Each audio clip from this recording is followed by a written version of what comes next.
ಇವತ್ತು mini vlog ನ start ಮಾಡ್ತಿರೋದು ಸೀದಾ ನಮ್ ಸಲೂನ್ ಇಂದ. ಸ್ವಲ್ಪ ಹೇರ್ ಕಟ್ ಮಾಡ್ಸೋಣ ಅಂತ ಬಂದಿದ್ದೆ. ಕೂದ್ಲು ಯಾಕೋ ದೊಡ್ಡದಾಗಿ ಬೆಳೆದ್ಬಿಟ್ಟಿದೆ ಅಂತ ಅನಿಸ್ತಾ ಇತ್ತು. ಆದ್ರೂ ಸಲೂನ್ಗೆ ಹೋದಾಗೆಲ್ಲ ಪ್ರತಿ ಸರಿ ಒಂದೇ ಕ್ವೆಶ್ಚನ್ ಬರೋದು, ಹೇರ್ ಕಟ್ ಮಾಡ್ಸಿದ್ರೆ ಚೆನ್ನಾಗಿ ಕಾಣ್ತೀನಾ ಇಲ್ಲ ಈಗಲೇ ಚೆನ್ನಾಗಿ ಕಾಣ್ತಿದ್ದೀನಾ ನಾನು ಅನ್ನೋದೇ. ಜಾಸ್ತಿ ಬಂದಿರಲ್ವ ಕೂದಲುಗಳು. ಮನೆಗ್ ಬಂದಾಗ ನೋಡ್ದೆ ಇದು ಯಾವ್ದೋ ಒಂಥರ ಡಿಫ್ರೆಂಟ್ ಆಗಿರೋ ಕಪ್ಪೆ ಇತ್ತು. ಇಲ್ಲಿವರೆಗೂ ಇಂತ ಕಪ್ಪೆ ನೋಡೇ ಇರ್ಲಿಲ್ಲ.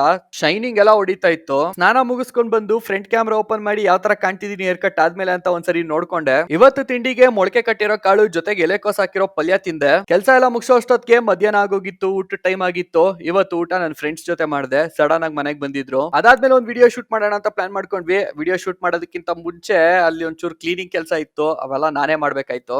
ನೋಡಿ ಗಾಯ್ಸ್, ಪಾಪ ಎಷ್ಟು ಕಷ್ಟಪಡ್ತಾ ಇದ್ದಾರೆ ನೆಲೆಲ್ಲ ಒರೆಸ್ಕೊಂಡು. ಒಂದು ಫನ್ ವಿಡಿಯೋ ಶೂಟ್ ಮಾಡಿದ್ವಿ ನಾವು. ಅದು ಆಲ್ರೆಡಿ ನನ್ನ ಯೂಟ್ಯೂಬ್ ಚಾನಲ್ ಅಲ್ಲಿ ಅಪ್ಲೋಡ್ ಆಗಿದೆ, ಹೋಗಿ ನೋಡ್ಬೋದು. ಬಿಹೈಂಡ್ ದ ಸೀನ್ಸ್ ಹೇಗಿತ್ತು